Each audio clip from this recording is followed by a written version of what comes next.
In this episode, we talk with Catherine Ford, the first Scot to ever finish RAAM when she was just 22 years of age.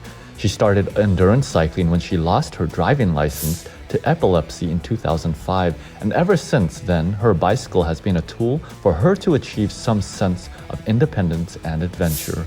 Modesty aside, however, Katie is also the former World UltraCycling Association women's indoor track record holder at the marks of 100 kilometers, 200 kilometers, 300 kilometers, and 6 hours. And she's a new World UltraCycling Association board member also. In 2012, Katie had the great privilege of bearing the Olympic torch for the Games in London, in part due to her ultracycling achievements. Katie's story is one of incredible resilience and will make you reconsider what's possible. I'm your host, Justin Too. Let's roll.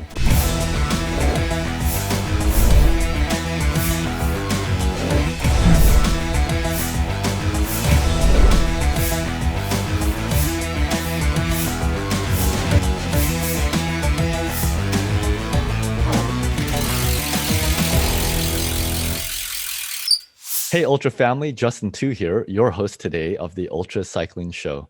Thanks for tuning in to today's very special episode with Catherine Ford, otherwise known as Katie Ford. She was the first Scot to finish RAAM in a 4-woman team and also a former WUCA world record holder in the indoor track at the marks of 100 kilometers, 200, 300, and also the 6-hour mark. She's also a new World UltraCycling Association board member. So it's truly a pleasure to have you on the show today with us, Katie. It's lovely to be here, Justin. Thank you for having me.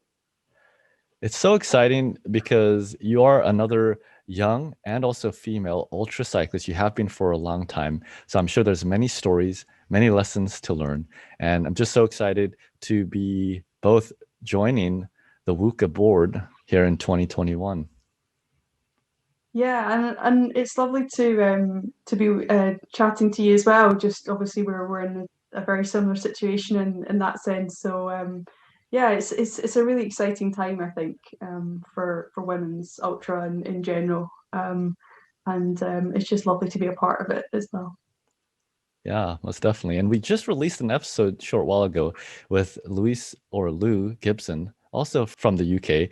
And she is such an incredible woman, also passionate about empowering women's cycling all around the globe.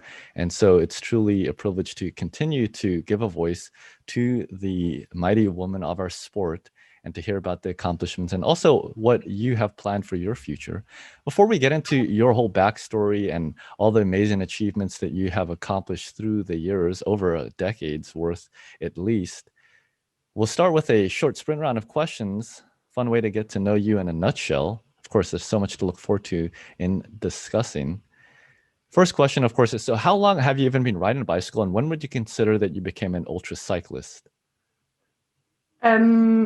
So I learned to ride when I was about, I think I was 6 or 7 or something when I got taught to ride a bike. So I always had a bike in the garage, and would ride with family and things as well. Yeah, so I rode quite a bit. I think naturally when you get your first car and when you get your driving license, that kind of goes. Your bike maybe gets a bit of some cobwebs on it. So yeah, so I actually got into cycling kind of longer distances initially because I was commuting quite a long way. In 2005, about five years after major brain surgery, to really Wow. treat my epilepsy, and had been seizure free for a long time. I had another breakthrough seizure, which they weren't expecting, and I surrendered my driving license because of that. And usually you do it for 12 months, and they consider you that you won't have another seizure after the 12 months. But I since got the license back, and then after that, I think it was about 2 or 3 months after I got my license back, I had another seizure, and I just didn't want to be behind the wheel. I didn't really want to cause anyone any harm, and I also, from my epilepsy's point of view, didn't want to keep going through the cycle of losing my driving license, and you know, the lovely thing for me, one of the reasons I'm so passionate about cycling is that my bike's always at the door and it's always ready to go. So for me, the bike is such a massive tool for my independence as well. And I know a lot of us get that feeling of that independence when we go out and just, you know, we can ride anywhere, and you know, it just becomes the love of the adventure. And I Yeah, have most that in definitely. another way as well. So I started to ride. I was riding probably about kind of 25, 30 miles a day, just commuting, and then I Mm. challenged myself to do 50, which is a loop of one of the islands off the west coast of Scotland called RAAM. And I did that, and then I decided I'd try to do 100. Um, Oh, wow. and yeah, I got partway around the island. I didn't. In fact, it was another island. It was Great Cumbria, which is another island off the west coast, Hmm. and that's a loop of 20 miles round. And I got 4 times round, and then the weather got horrible, and I stopped. I think that's the last time I didn't finish something that I was wanting to do. Interesting. Um, but yeah, And that's sort of how I got into it. so when do you consider that you became an ultra cyclist? Was there a specific event or attempt that you Yes. tried? In a nutshell, yes. So I I really wanted to do something to raise awareness for epilepsy, and try and help tackle some of the stigma around the condition as well. Mm. There's a lot of perception, I think, that people with epilepsy, you know, they're not as physically able as someone who doesn't have the condition, or you know, there's restrictions on what we can do, and to some extent that's the case. But I really wanted to try and do something that would make a statement that the stigma was wrong. And I started looking up, you know, the toughest thing you could do on your bike, and before long I became apparent that RAAM solo was the toughest thing you could do, Mm. probably about in the world at that time. I think Adventure Magazine had done their poll by that point of the world's Right. toughest endurance events. And Mm. I got in touch with Jim Rees, who was a British rider at the time, who'd done solo race across America, and did RAAM in 2008. So I guess officially kind of properly christened into the sport in 2008 when I was Wow. 22 in my full Amazing. routine. 22 years old. That's incredible. I'm sure that was a life-changing event and undertaking, and I'll look forward to seeing kind of where you've been after that and how you grew from such an experience. I'd imagine life is mostly downhill after doing the race across America at such a young age, but I know you've also been very busy with a variety of other things. Next question I have for you, I'm just curious, how many bicycles do you own? Are you a bicycle fanatic? That would be an understatement, yes. I am currently sitting looking at my static bicycle, which has become my new best friend in lockdown during the COVID pandemic. So Yeah. I have a spinner static bicycle, which I use for indoor training, and Oh, cool. a lot of my bikes actually have been self-builds Wow. recently.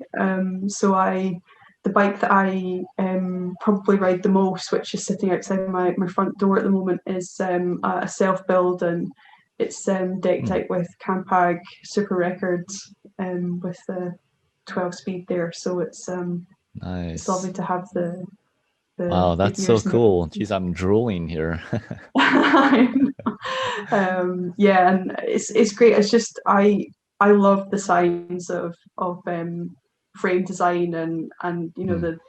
the understanding that goes into it. And I spent a lot of time actually my bike that is out the front, that it's taken a lot of different forks in its day. I got a bunch of forks made to test different steering angles to see what would be you know, the best steering angle for some work I do. Wow.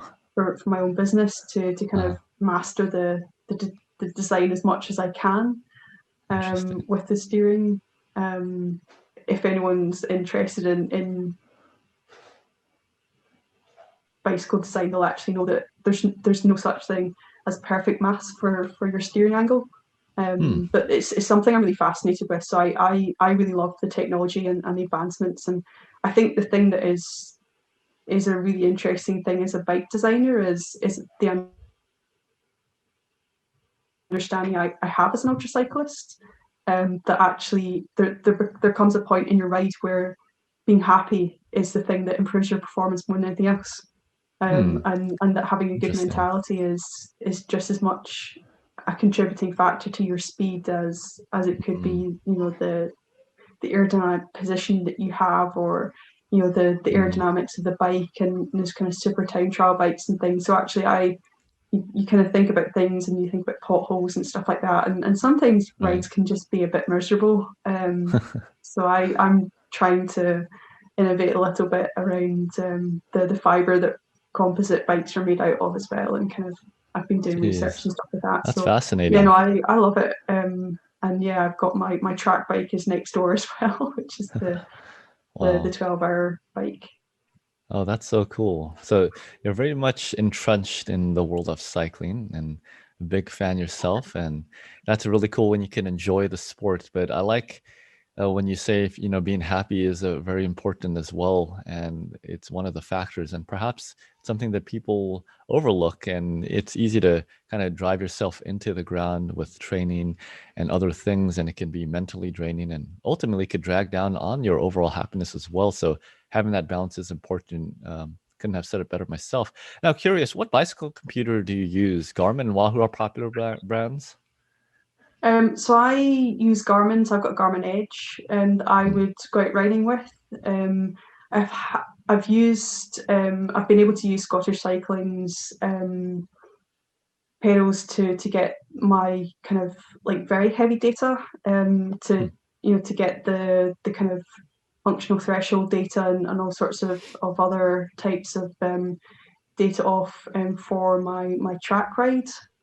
So I borrowed that during the world record attempt, and yeah, it just I'm not quite as into the technology in I hate to say it, but I'm not a Strava addict. I quite like just looking at raw numbers. I don't know, maybe it's the engineer mathematician in me, but I just I find it quite keeps my head going to look at the numbers and think how I'm doing, and I think the other thing that I like a lot as well is I really love music, and I do a bit of DJing sometimes when I've got some spare time. Wow. That's so cool. I really like I really like dance music specifically, and I'm able to analyze the beat per minute of the songs. So I usually try and match that to the revolution per minute that I need to be doing on the bike. So I've curated Wow. all sorts of crazy stuff, like what I thought was going to be the perfect soundtrack to doing riding for 12 hours or 6 hours or whatever it is. And that's very fascinating. It's very cool. So yeah, you're involved with a lot, have a lot of fun experience. Now, when it comes to the bike and some more details, really curious, is there a certain brand of tire that you like using? What size, what pressure do you like running them at? So I would tend to have my tires that are really quite high pressure, probably in the 80s or 90s, on my road bike. So I would usually ride sort of just Conti gyros. I actually run on tubulars, which is kind of probably not the wisest thing for someone who lives in the UK and knowing how bad the roads can be to ride on. But because I'm quite light, I've always found that I've never really had too many punctures. But I always make sure that I take out a good repair kit so that I have Vittoria inner tube cement and things like that, so that if I do break down, I can get home safe and everything. And yeah, I just Yeah, I think just kind of taking a part tool. I actually take a bottle and I put my kind of breakdown equipment, I call it, in a bottle, and I just stick it in one of my cages, Yeah, so that cool. I don't need quite so much on the bike. Yeah, it's quite common. I've seen that around as well. It's a nice setup. Always good to be prepared. Now, I'd imagine you train with power or heart rate?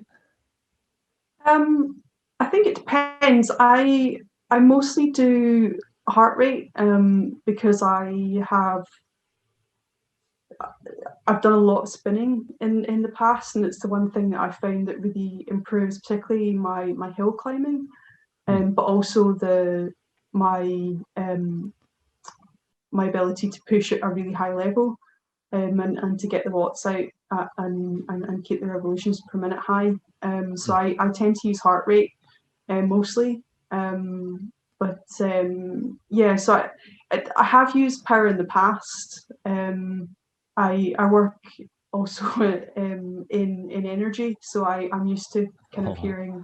kilowatts per hour and all this kind of stuff. So the thing that that really freaks me out about training with in watts is I immediately translate it into electricity.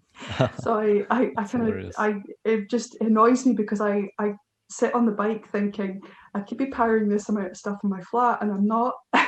So because I work in renewable energy, it's more a That's frustration that funny. I can't be powering stuff.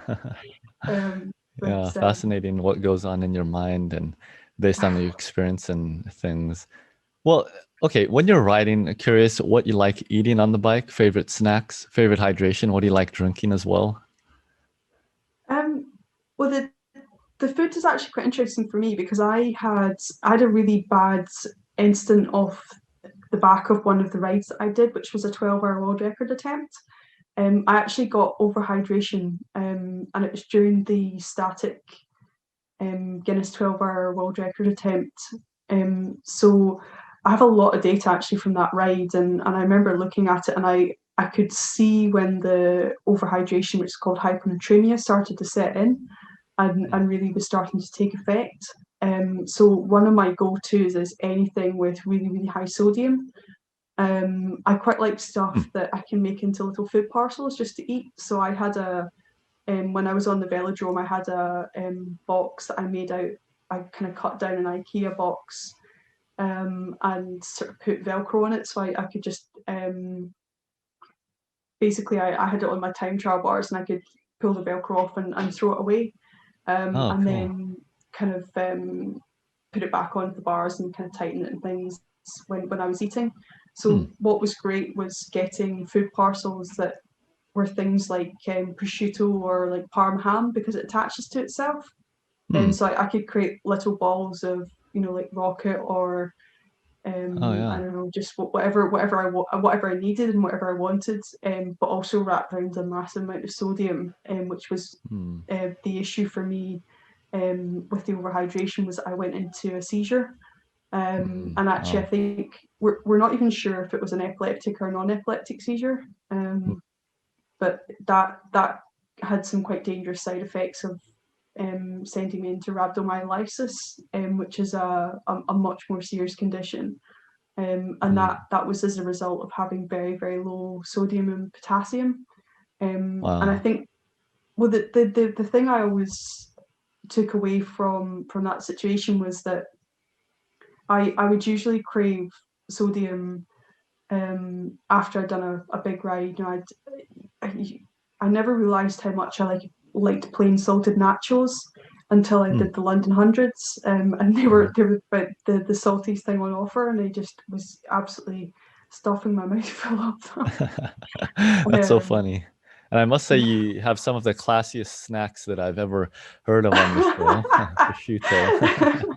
it's just kind of finding salts and yeah. Yeah. Actually, but the other thing we did, because I know that the default is to go to electrolyte drinks, and I use them as well. But one of the things that my coach Charlene Jones helped me kind of take on board as an idea was actually to, rather than just drinking electrolyte drinks, was to drink protein shakes while I was on the bike, and that was helping replenish some of what I was losing while I was riding, as well as the extra the extra food and everything else that I was getting. And yeah, I quite like block shots or shot blocks. I can't remember which way they are. The cliff ones. Yes. Okay. Yeah, those are pretty tasty. I always have to refrain myself from just snacking on them. They are quite enjoyable. I like chewing on them. Those and sport beans as well, the Jelly Belly sport beans, I absolutely love. I could just eat them not on a bike. Yeah, interestingly, where I went to university here in California, we weren't too far away from the Jelly Belly factory.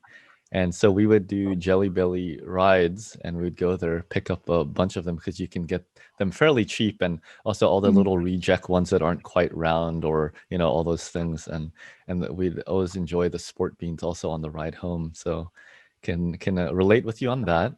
Now, you were talking quite a bit about the track records that you set, so I wanted to just show again some of the photos from that. Now, which velodrome was this? Was this there in the UK? Yes, so this is actually my local velodrome in Glasgow. It's called the Sir Chris Hoy Velodrome, and it's interesting. It's where the first combined UCI Cycling World Championships are taking place in Glasgow in 2023, and this will be the track. Wow. So I have the rather cool thing whenever I go to international events, because this was built for the 2014 Commonwealth Games in Scotland, and it's kind of like I guess it's like a small Olympics or a small Summer Olympics. It's the best way to describe the event, but yeah, it's such an asset to Glasgow as a rider, and it was amazing to get the chance to have it for a day and it just be mine in a nutshell. So it was great to ride it. I don't know if you go back to that photo, actually, when I'm holding the bike at the end, I'm mostly holding it with my right arm. One thing we didn't realise, I didn't actually know until a couple of days after, because of how severe the bruising got. When I was warming up, my rollers were somewhere that they weren't normally, and I just had one of those things, that unfortunate thing when you fall and you don't fall properly, you don't kind of tuck and roll.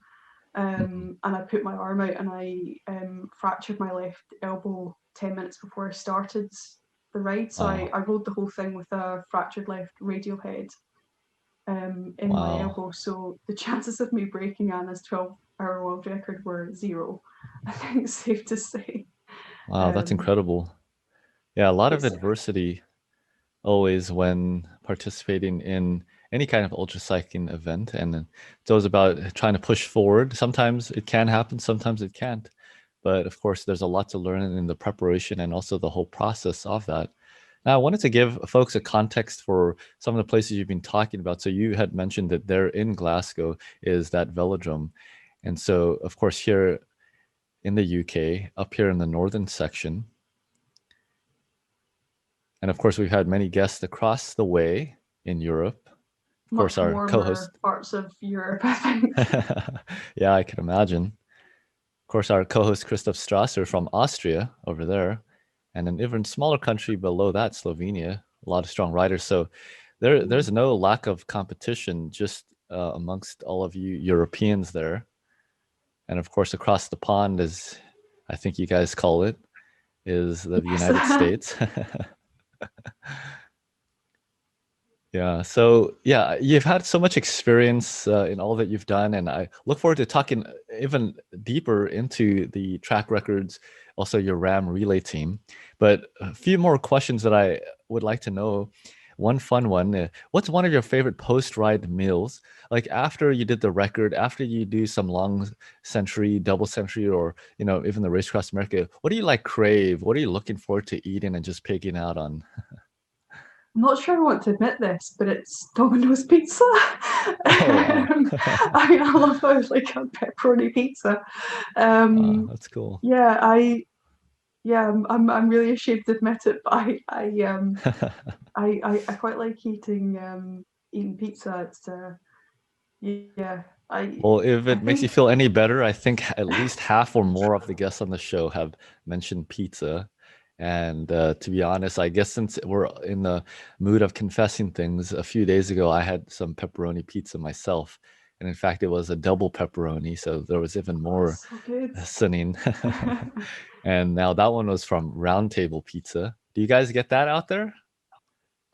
No, we have Pizza Hut, Domino's, Yeah. and Papa John's. I think are like Oh, the yeah. main chains. Okay. Although Interesting. my friend who lives in the New York area, or sort of New York State area, is really jealous at the fact we have a Nando's here, which apparently he's Oh, really, yeah. is a big thing. I don't know. Oh, I love I'm not quite Nando's. such a big fan myself, but Ah, interesting. The Nando's chicken, right?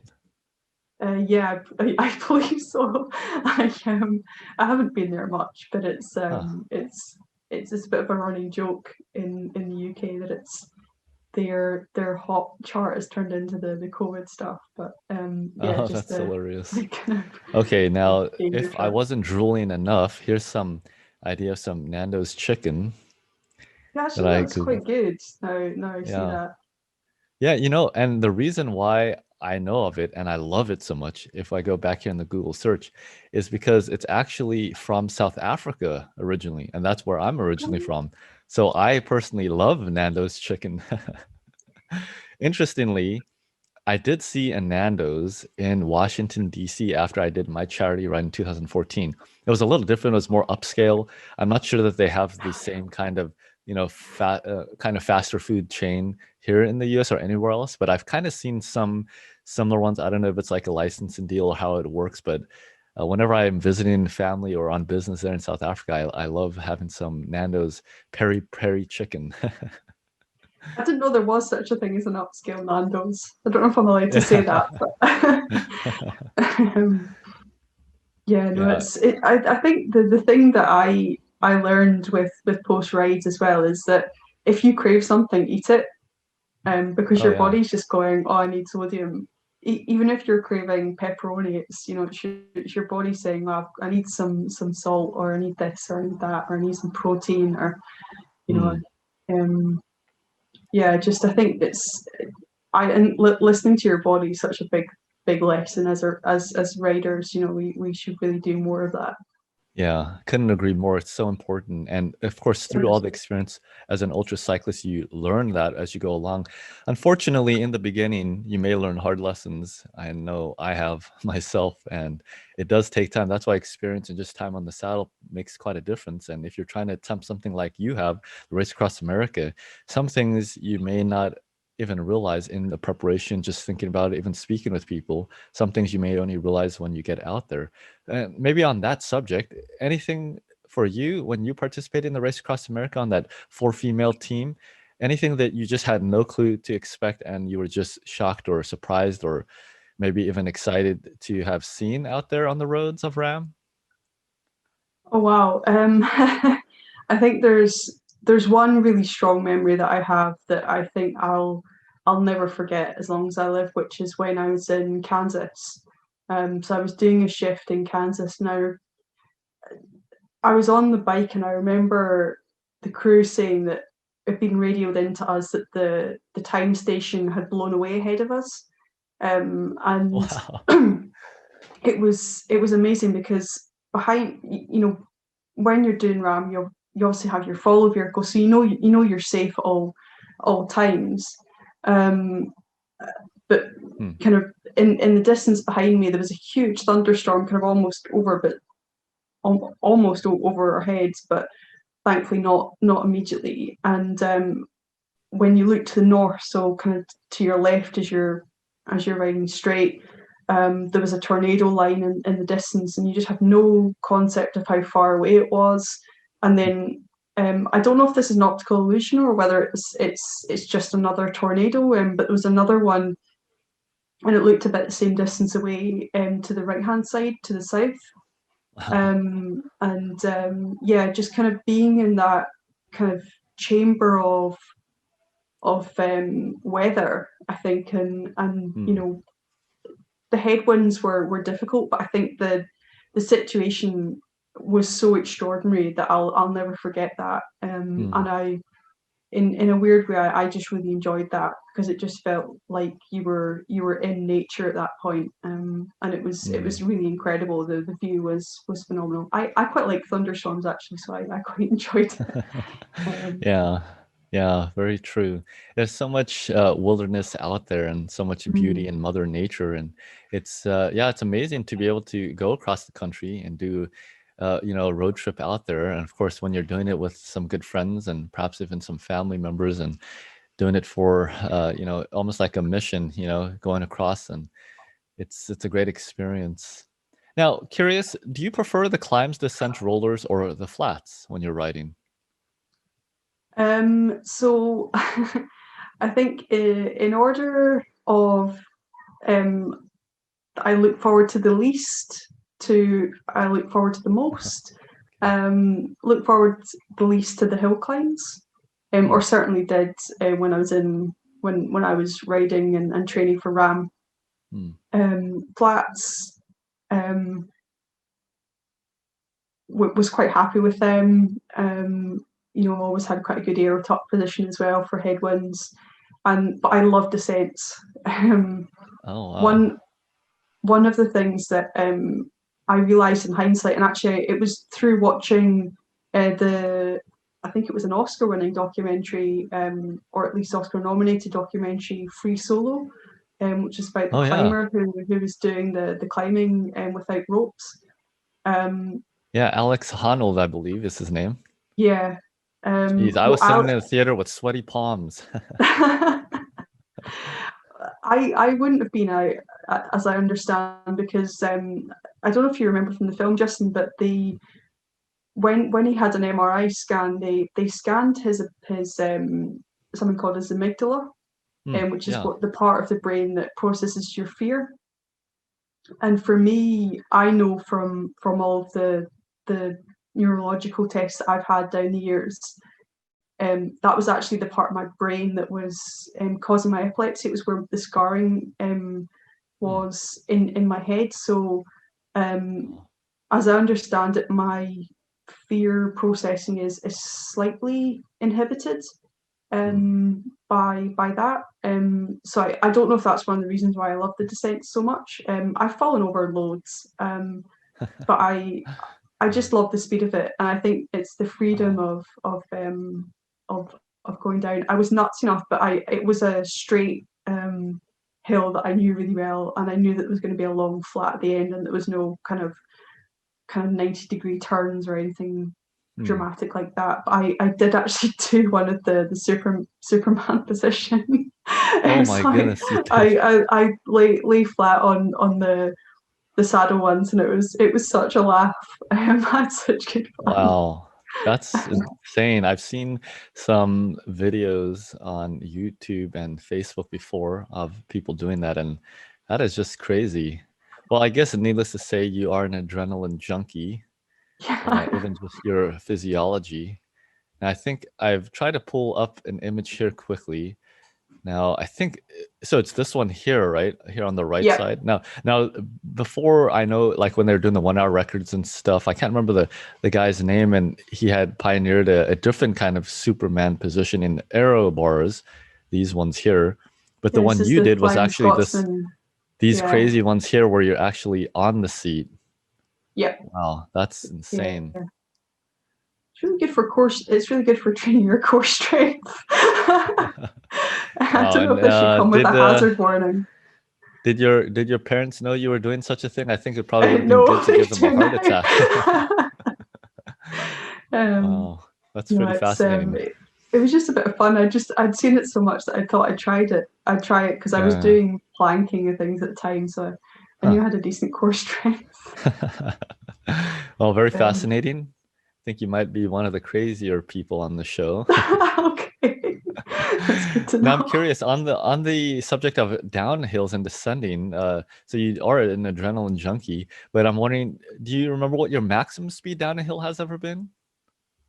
I think certainly from looking at my speedo, I think probably about 48 miles per hour that I can remember. There's some times where I wasn't looking at it, so I think I've Yeah, probably been yeah, faster yeah. um, not looking at it. I obviously wasn't looking at it when I was doing that Superman trick.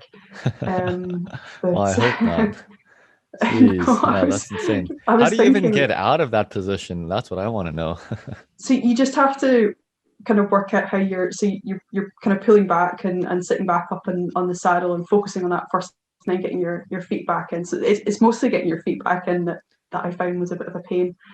Hmm. Um, but Wow. it's And to not too stay bad. steady when you're doing all of that, that is some real acrobatics there.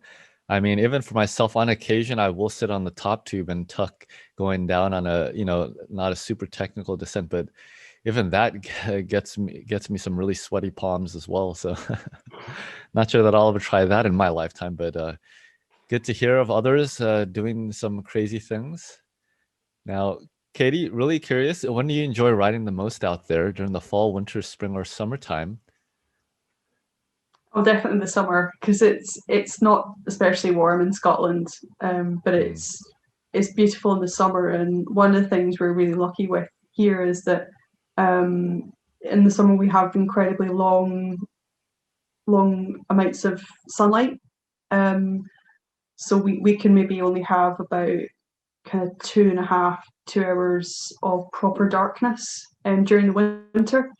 Sorry, during the summer. Hmm.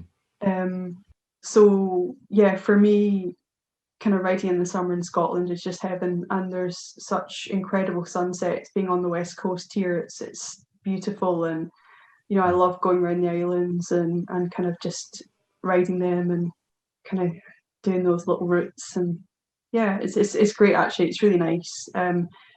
It's been snowing recently, and it's been, I think, up to about minus. I think it's -6 or minus. It might have been as bad as -9.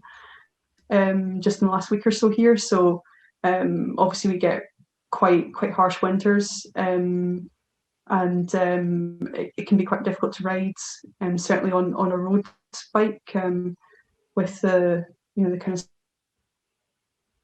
skinny tires that I've got. So it's Hmm. not always feasible as well, to Yeah, ride. So it's quite nice in summer when it's not excruciatingly hot, but it's you get a lot of sunlight and a bit of warmth. right. Yeah, makes good sense. So along the same lines, what time of day do you prefer doing all of your training and riding? Um, I don't really have I don't really have a particular time of day that I yeah, I don't really have a specific time of day that I prefer riding. I think it's just when I have time, um, Hmm. and yeah, just kind of doing it for enjoyment as much as anything else Hmm. these days. And I think that it's nice to kind of have a kind of easy morning at the weekends, and just kind of getting up and having a nice Hmm. breakfast, and then kind of getting on the bike and having some Hmm. lunch and things packed, or kind of having some stuff ready for me if I'm going on the indoor bike, and Hmm. kind of ready to eat and things. And yeah, I think for me, I'm quite relaxed about when I ride. Yeah, I don't mind riding that's good. overnight either. Kind of Ah, find quite a lot of fun in the darkness, especially when there's not quite so many cars at the moment. yeah, very Mm. interesting. It sounds nice though. I think I could join you in that kind of routine. Now, Katie, you've done a lot of cycling. You've done some world records. You've done the Race Across America, many other events. So, curious to know what you think. Does ultra cycling require more physical or mental training and strength?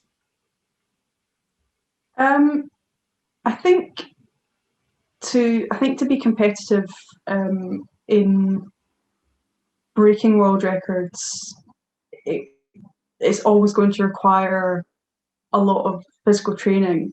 I think actually when you get to the start line though, during the rides themselves, it's mental. For me, I kind of really have some quite solid evidence that there's a very, very big mental aspect to the riding. One of the best examples I can think of is when I was doing the static 12-hour, and I got to, I think I was somewhere like 7 or 8 hours in to the ride. My revolutions per minute dropped quite a bit as an average, and my mum wasn't meant to be at the ride, but as it turns out, she was flying to London. She was flying from London to France that day, and French airport control went on strike, and she turned up in Glasgow partway through the ride, and my revolutions per minute went from about 67 to about 86.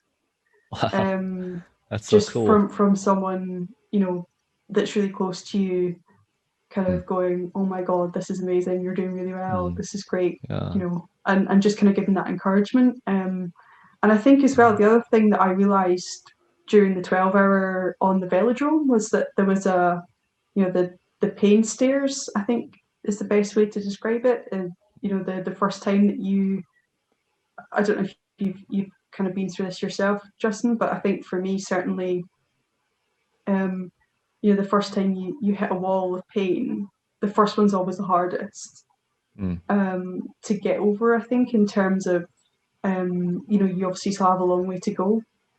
And then I think each time you hit another wall in terms of that pain that you experience on the bike, I've found anyway that consistently, the further into the ride you go, the less you kind of feel the impact of the hitting the wall, in terms of the pain. So much so that I did the last, I think, hour and a half or so of the indoor track ride, and I was really confused actually why this happened, because I only knew about this from RAAM solo riders, but I got Shermer's neck, and I was kind of going, I Fascinating. don't understand why I can't keep my head up. I've only been riding for 10.5 hours.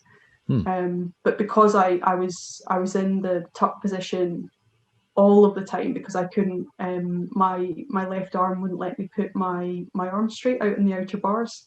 I couldn't really give my neck a rest. And just with how technical that velodrome is, 250 meters round, and there's a lot of G-force in the track. It's incredibly banked, and I think that certainly when you're riding and you literally can't hold your head up, and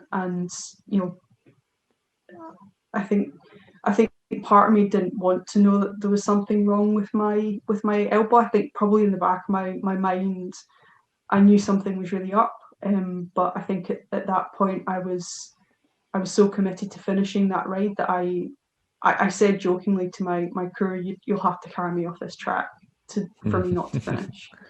Incredible. And I think that's the thing where it just becomes a really mental thing. I think you go back to the training, the physical side of it, just having an injury shows you that you can't be competitive in the same way that, you wouldn't be competitive if you didn't have the same strength in your legs. So, kind of actually being competitive to break the stuff, you really need the training and a really solid foundation. But I think there is a point where I got to that in that ride where I was just thinking, this is just pain. Like, what am I worried about? And actually, I got quite happy, and then I got fast, which was weird. Yeah, interesting story. Thanks for sharing that. Fascinating what your mind can do for you and how you can push yourself to the extremes. And of course, in the race across America, especially in many ultra events, when you are pushing the boundaries, we find that it is possible, but you won't know until you try. And it's incredible how resilient the body is, even all that we put them through as ultra cyclists. But nice to see that you were able to find a lot of success in that event. But of course, it wasn't just all glitz and glamour. There was a lot of hardship and struggles, and that's really what makes a person. And earlier we were talking about growing up through ultra cycling, even in spite of all the setbacks and the difficulties. And I would love to hear more from you on what that's meant for you in your life as an ultra cyclist. You started very young. You did the Race Across America when you were 22 years old, right? And Yeah. so ultra cycling has been a big part of your adult life particularly. So what has ultra cycling done for you in the way of maturing as a cyclist, but more importantly, as a person, as an individual?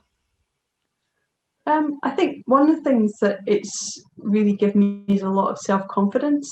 And it's I think because I've been doing it for so long now, it's been great for my sense of self-identity as well. I think that when people sort of the the thing I find when someone says makes a derogatory comment about you, it's quite easy to brush off when you have a really solid sense of yourself. And I think as I've gotten older, also just kind of understanding my place in the ultra cycling community. I think that my epilepsy means that I'm never going to be an Amanda Coker, or maybe a Shauna Hogan or Anna May, but that there are things I can do. One of the side effects of my medication is I'm fatigued slightly as a result of it. So I use training to overcome that, and obviously my diet and things change as a result of that. But I think certainly the kind of that sense of not just being a kid with epilepsy, but actually an adult who's an ultra cyclist has been lovely. But yeah, I think the learnings that you talked about, in terms of how resilience in general actually has been something that has been a huge learning from ultra cycling, and also just the sense of your own insignificance in the world when you're riding continents, and you kind of see these incredible events that Mother Nature's throwing at you.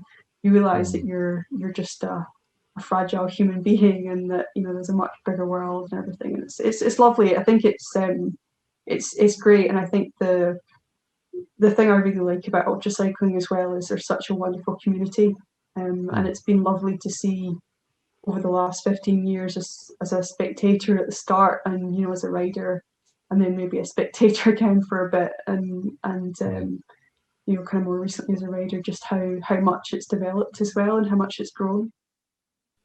Mm. Yeah, a lot of insights there, and it's so true. So much resilience just in your story and all that you've had to deal with. Of course, as we talk about cycling, we focus on just sitting on the saddle, turning our legs around in revolutions continuously, but everyone has a life.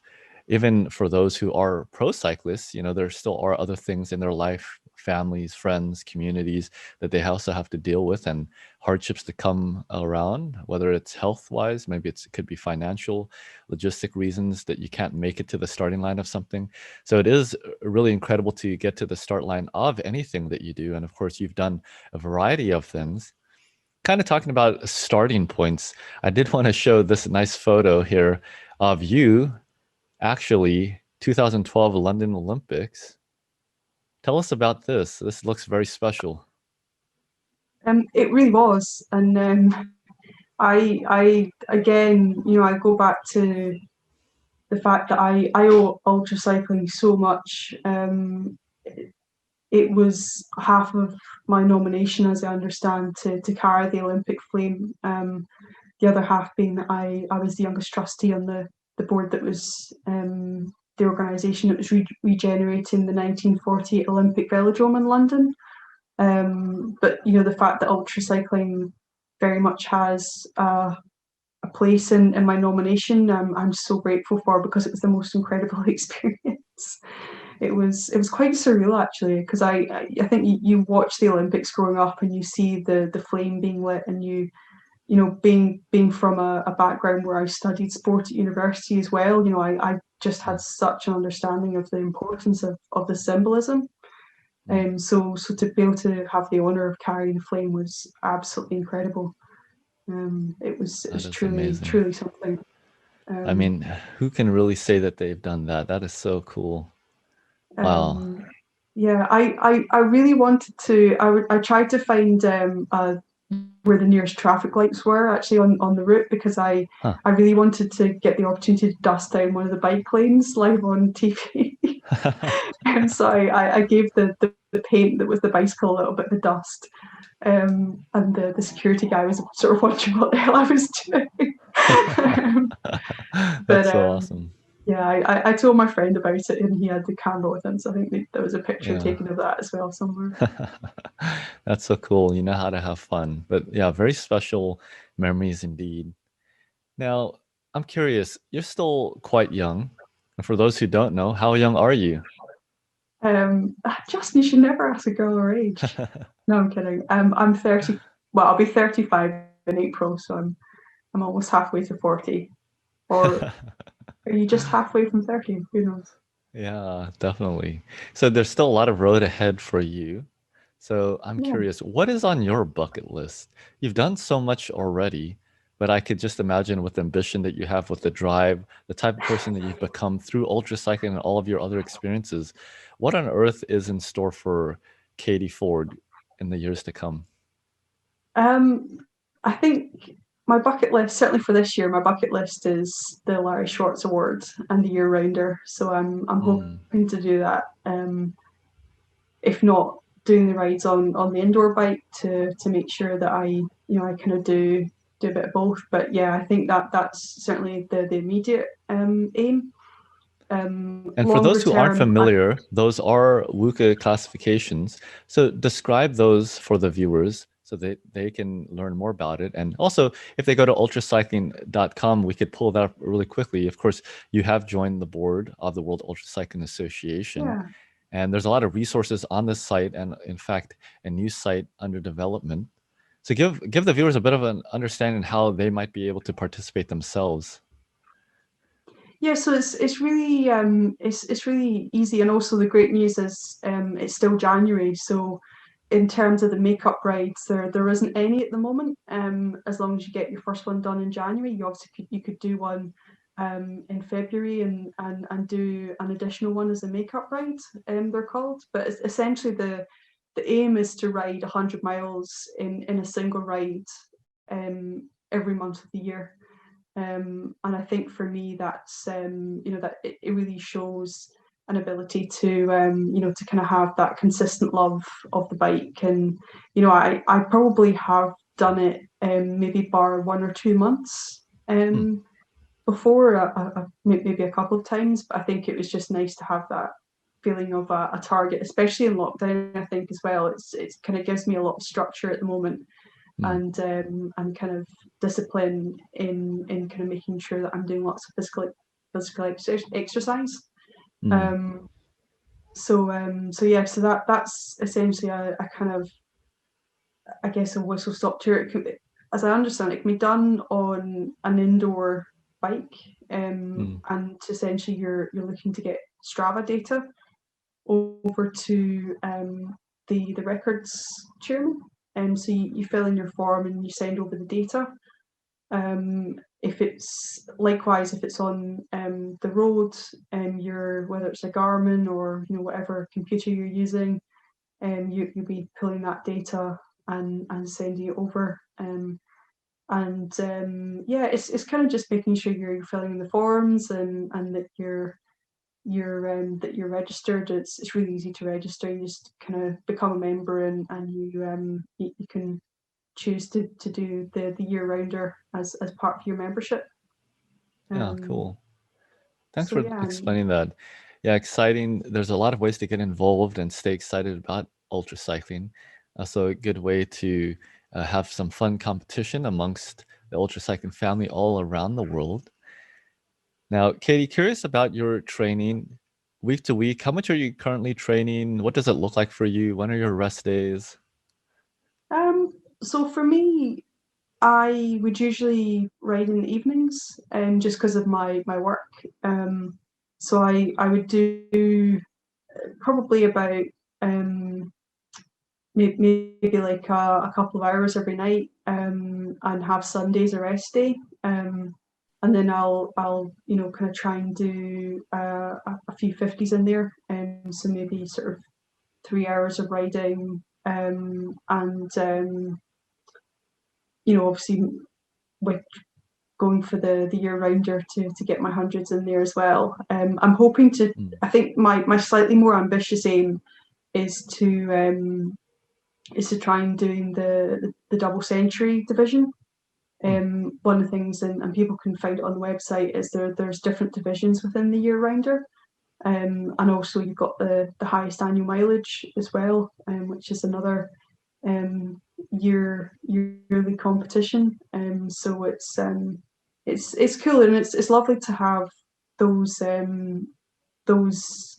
targets to have, so that you can gauge what you're feeling like at the start of the year, and just sort of try and hit those targets, depending on how you're feeling, and not be excluded from being able to kind of go for something a bit more ambitious. So yeah. So true. Important to have some goals to strive towards. And of course, you've had many before. And well, it's always something to keep us excited and to have some fun. So, when it comes to motivation and what keeps driving you, what is that? What does that look like for you? I'm sure the last, 10, 20, 15 years as a cyclist, it might have been one thing. Maybe it has evolved over time. Yeah, I think that with all of the three major rides I did, or the three major rides that I've done in the past, they've been motivated by raising awareness and money for epilepsy, and for kind of causes that are charity causes very close to my heart. And I think that's part of the reason why, particularly with those three challenges, I never quit. And that I made sure I finished, was because I felt a sense of responsibility, that I didn't want to let anyone down. But also I was incredibly lucky that I have met, spent time with, and have been able to kind of understand the mentality of other people with really, really severe epilepsy. So for me, I think the bravery that they had, and the bravery that they displayed in dealing with the condition, when they have, they had a much more severe version of the condition than I had, even when I was having very, very frequent seizures. So when I was younger, I was having 10 to 12 fear auras a day, and about 2 or 3 grand mal seizures a week, which would take about 3 or 4 hours out of my day, just because I was recovering from them. So that was what my epilepsy was like pre-surgery.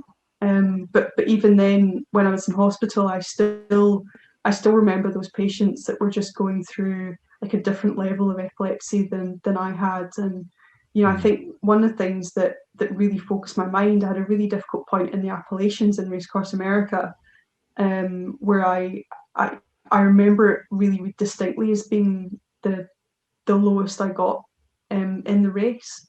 And I was going up a hill, and I just remember it being such a slog, and the place essentially that I went to was, kind of saying to myself, Katie, remember how lucky you are, and thinking about a patient in the neurology ward where I was treated when I was a kid, who had the most incredible dignity and was in a wheelchair with a seizure helmet on. And the thing that clicked me back into kind of being motivated again was that I was on a bike with a bicycle helmet.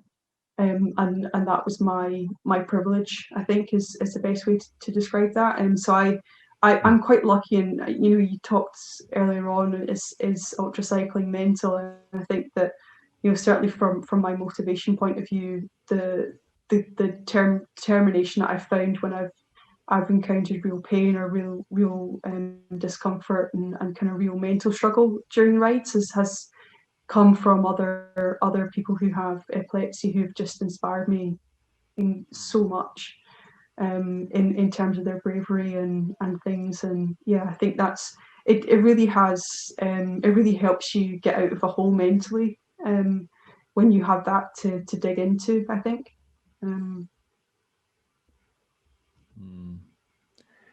So true. Very well said. And yeah, there's a lot there, Catherine, that you've learned. There's a lot that you've been through.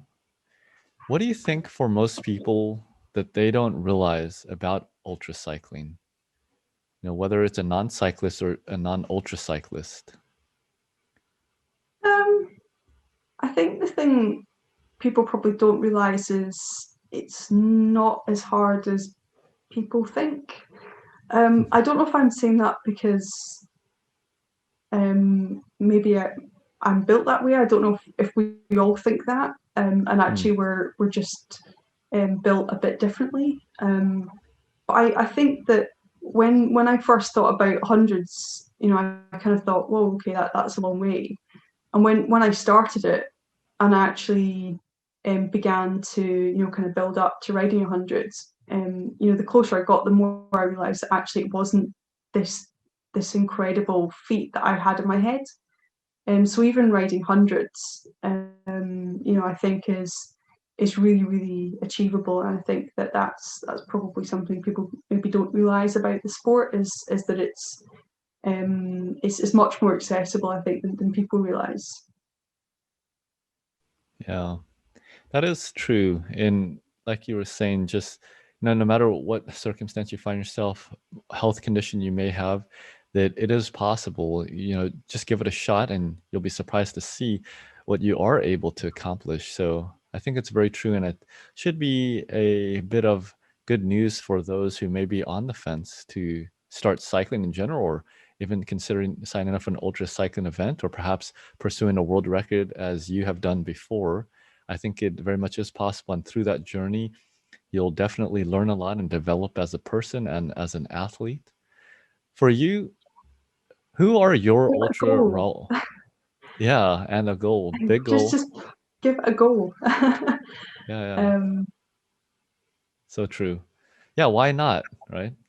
Why not? Yeah, exactly. And the UMCA memberships, not hugely expensive.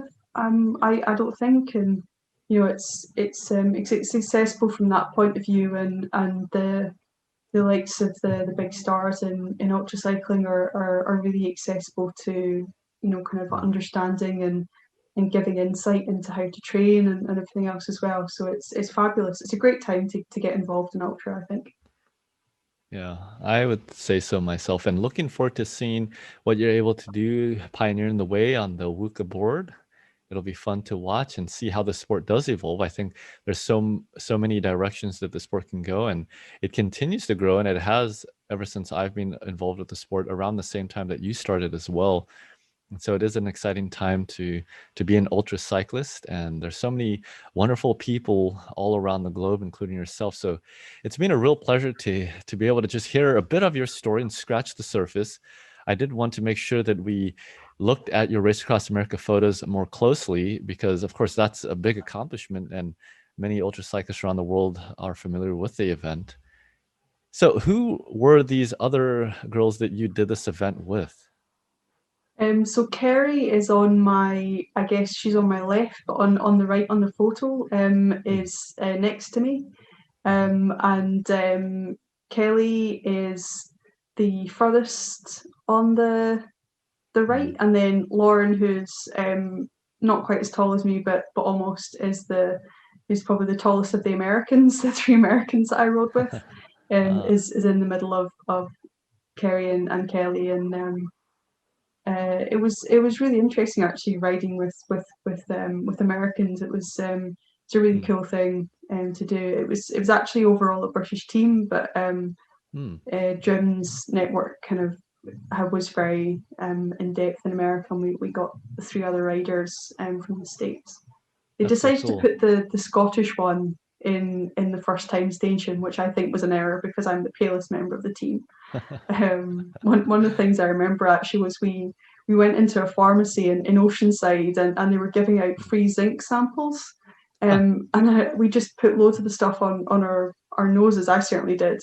And I think it pretty much saved my nose from completely burnt, being absolutely toasted. Yeah. So I remember that quite well.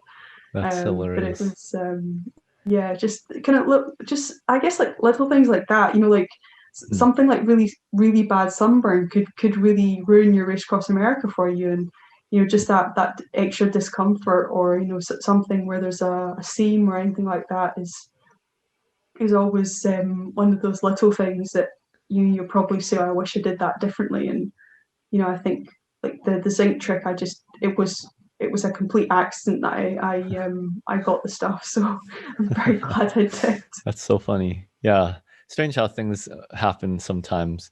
Now, do you remember where this photo was? Oh God, I have no idea. But the Bianchi. Shauna Hogan probably doesn't realize this, but she's responsible for that bike. Huh. When I first got into kind of following ultracycling, Shauna, well, she still is, but Shauna was the big star for the women's side of the sport. And I remember seeing lots of pictures of her and her Bianchi, and it's actually how I got really into Campagnolo as a group, as a group set option, was because Bianchis were fitted out with Campagnolo at that time. They're not using the Shimano stuff they're using now. So I kind of I have a lot of love for that bike and that frame. Yeah, that's so cool. Yeah, she's a great ambassador for the sport, but I would also say for Bianchi. To be honest, it was the first time that I came across Bianchi myself, and man, I must admit they are some very nice and even comfortable bicycles. It was one of my picks, but I did end up going with my Specialized Roubaix. It was a newer model, and it's also very comfortable, but there's so many options. And as you shared earlier, you have many bicycles yourself, so there's no short supply of entertainment when it just comes to collecting and building our bicycles. So along those lines, Katie, a sprint to the finish line, just a couple fun questions to end our time here. I'm really curious how you would rate yourself in terms of bicycle maintenance.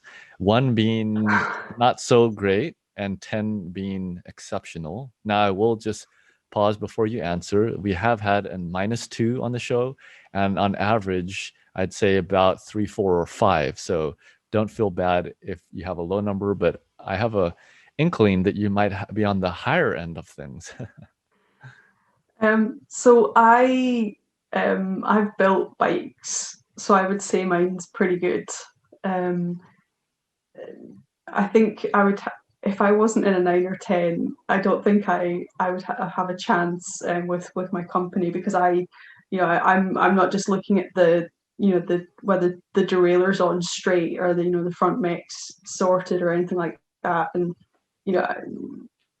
knowing whether the chain's been worn down, or whether there needs a tire to be fixed and stuff like that. But I'm also thinking about the layup of the carbon fiber, and how much diffraction things goes into the frame when it's kind of how stiff it is. So I'd like to think, I don't know if I get extra points for geometry knowledge and layup knowledge on composite materials, but I'd like to think it was quite high. Yeah, I'd say so. You get extra credit. Gee, so what would you say, like 11, 11 or 12? I'm not sure. That's I'll leave amazing. that up to you, Justin. Well, way to lead the charge. No matter if it's 9, 10, or 11, or 12, I think you've broken a show record. Maybe that should be a new WUCA record, because it seems like most of us are on the low end, and maybe if we made it an official record, people would actually get better. No, I'm just kidding. It's fascinating as well to get into the mechanics of it, and it's one of the the most amazing experiences I had recently was actually seeing the ovens, the alcoves that the bikes, the composite materials are made in, and kind of the molds, and everything that they, so that it's essentially, it's a bit like baking a cake, just very, very advanced baking is the way I describe it to people. And it's you kind of, you can put in the carbon fiber and composite material into that mold, and it's done in a very, very precise way. Kind of goes into the oven, and then kind of goes back to different stages, and there's lots of different ways of making bikes and things as well. And I think it's great to see, and I love trying as well different kinds of bicycles. So whether that's an alloy bike, or a steel bike and things, I think they react differently in terms of how they affect the body and things as well. And that's something I'm super interested in that as well. So That's so cool. We'll have to have you back on the show again in the future. Sure, there's a lot to learn from you in the way of bicycles, and that's all very exciting. So, Katie, final question I have for you. Aside from Shauna Hogan, who else would you want to nominate for a future episode on the show? A story that has inspired you, or one that you just think is worth sharing? I think, well, the two names that spring out to me, aside from Shauna's, if I'm allowed to, am I? Oh, yeah, totally. Okay. I mean, for being the record holder of bicycle maintenance, I think you Okay. can even do three. I think the two names that kind of spring out to me, is Anna May, who I kind of, when I was following ultracycling outside of Race Across America, it was a fascination between Anna and Shauna's world record rivalries around 12 hours and 24 and everything. And I think just even to attempt her record with a fractured elbow was a privilege. So I'd love to see Anna on the show. And I think in terms of the new superstar of ultracycling, male or female, one of the women I just admire as an athlete genuinely is Amanda Coker, and what she's done recently. And I just find her record and the 100,000 records absolutely incredible. It's such a feat, and it's incredible to see it happening in the sports. I think it's raised our profile as well. Most definitely. Now, the you've world of mentioned cycling. Amanda Coker a few times through the segment. For those who aren't familiar, so it was a couple of years ago, right, that she set the Hammer record, the highest annual mileage record that WUCA runs? Yeah, I think so. I think it was 20. Yeah, I think it was 2019. If I remember Oh, rightly. okay.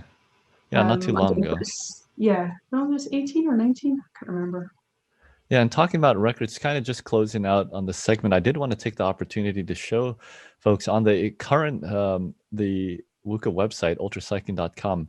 Of course, in the menu, you can go to records and find a variety of different kinds of records. You could search for individual names, or you could look for the point-to-point ones, distance ones, timed ones. And of course, searching for you, we could see the records that you did hold and that you broke there on the indoor track. So from the 100K, 200, 300, and then of course the 6-hour indoor track. That's incredible. So it looks like at that time you were at the young age of 31, and that's amazing. At 31 years of age to hold 4 records. So well done with that, Katie, and with everything that you have accomplished through your at 34 years of age, I think it's fair to say that there's still a lot more road ahead than there is behind you. So it's exciting to see what else you're up to. And for those who are interested, they can also follow you on Twitter at UltraCyclist44 to see what you're up to and to follow all of your bicycle building experiences and all of the world records that I'm sure are up and coming. Katie, any last things that you would like to say to the audience? Just yeah, I kind of echo my earlier comments about getting into the sport and how wonderful it is, and I think that's something that I would always say to women in particular. I remember speaking at an event in Birmingham, the UK cycling show, and a lot of women were asking about 100 miles and just try it, give it a go and see how you get on. And I think quite a lot of people say that it's a lot easier than they perhaps thought. And join WUCA. Come join WUCA and yeah, try a record. And there's so many out there to be set as well.